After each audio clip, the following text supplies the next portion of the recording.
నమస్కారమండి. ఈరోజు మనం ఒక చాలా ముఖ్యమైన విషయం గురించి మాట్లాడుకుందాం. అదే మన జీవనశైలి, మన ఆరోగ్యం. అవును, మనం రోజూ చేసే చిన్న చిన్న పనులు, తీసుకునే నిర్ణయాలు మన ఆరోగ్యాన్నే ఎలా కాపాడతాయో, అసలు మన ఆరోగ్యం ఎంతవరకు మన చేతుల్లోనే ఉందో చూద్దాం. మన ఆరోగ్యం నిజంగా మన చేతుల్లోనే ఉందా? అవును, ఈ ప్రశ్న చాలామందికి వస్తుంది కదూ.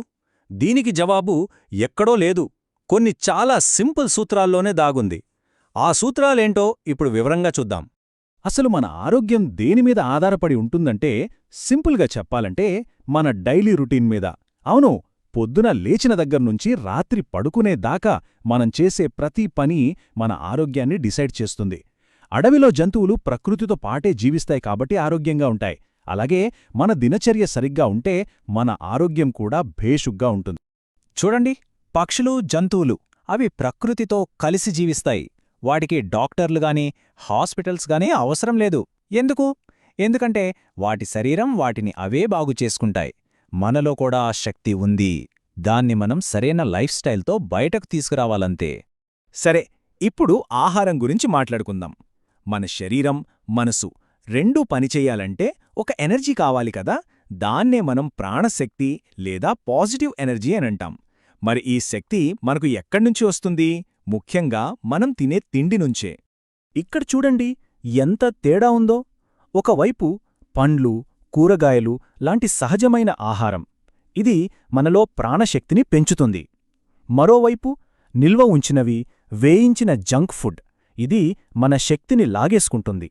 అంటే మనం తినే ప్రతి ముద్ద మనకు శక్తిని ఇస్తోందా లేక ఉన్న శక్తిని తీసేస్తోందా అనేది మన చేతుల్లోనే ఉందన్నమాట. ఇంకో ముఖ్యమైన విషయమేంటంటే, టైం అయిందని తినడం కాదు, నిజంగా ఆకలి వేసినప్పుడే తినాలి. అది మితంగా. ఆకలి లేకుండా తింటే మన జీర్ణ వ్యవస్థ మీద అనవసరంగా భారం వేసినట్టే. అది సరిగ్గా అరగక శరీరంలో చెత్త పేరుకుపోతుంది. అదే రోగాలకు కారణమవుతుంది. సరే, ఆహారం గురించి చూశాం. మరి తర్వాతేంటి? నిద్ర. అవును, విశ్రాంతి. ఇది కూడా అంతే అవసరం. ఎందుకంటే మనం పడుకున్నప్పుడే మన బాడీ తనంతాను రిపేర్ చేసుకుంటుంది. ఒక రకంగా చెప్పాలంటే క్లీనింగ్, సర్వీసింగ్ అంతా నిద్రలోనే జరుగుతుంది. సాధారణంగా ఒక మనిషికి రోజుకు 7-8 గంటల ప్రశాంతమైన నిద్ర చాలా అవసరం. అప్పుడే మన బాడీ మళ్ళీ రీఛార్జ్ అవుతుంది. మనలో ఆ పాజిటివ్ ఎనర్జీ మళ్ళీ నిండుతుంది. కాని మనం ఏం చేస్తున్నాం? రాత్రిపూట ఎప్పుడో పడుకోవడం, పడుకునే ముందు కూడా గంటల తరబడి ఫోన్లు చూడటం. ఇలా చేస్తే మన మెదడుకి రెస్ట్ ఎక్కడ దొరుకుతుంది? అది యాక్టివ్గానే ఉండిపోతుంది.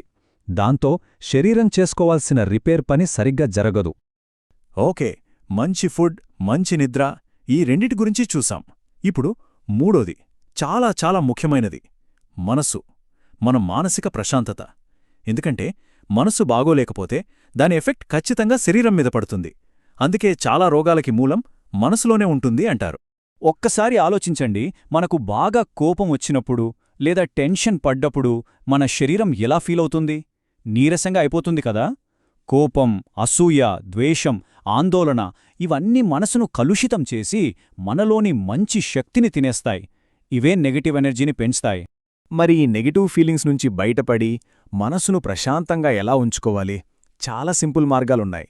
రోజూ కాసేపు ధ్యానం చేయడం, మంచి సంగీతం వినడం, లేదా కాసేపలా పచ్చని చెట్ల మధ్యలో, ప్రకృతిలో గడపడం, ఇవి మనసుకు చాలా శాంతినిస్తాయి.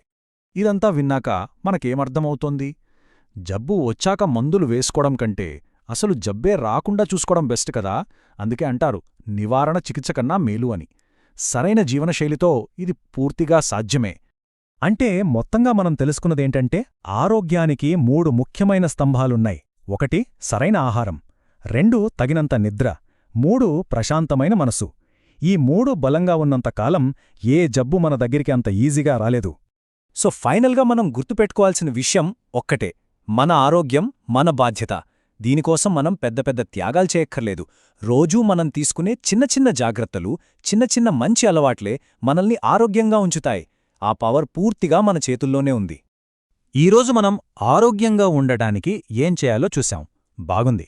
కాని అసలు ఈ జబ్బులు ఎందుకొస్తాయి? ఎలా పుడతాయి? వాటి మూలమేంటి? ఈ ప్రశ్నలకు సమాధానాలు మనం తర్వాతి భాగంలో తెలుసుకుందాం.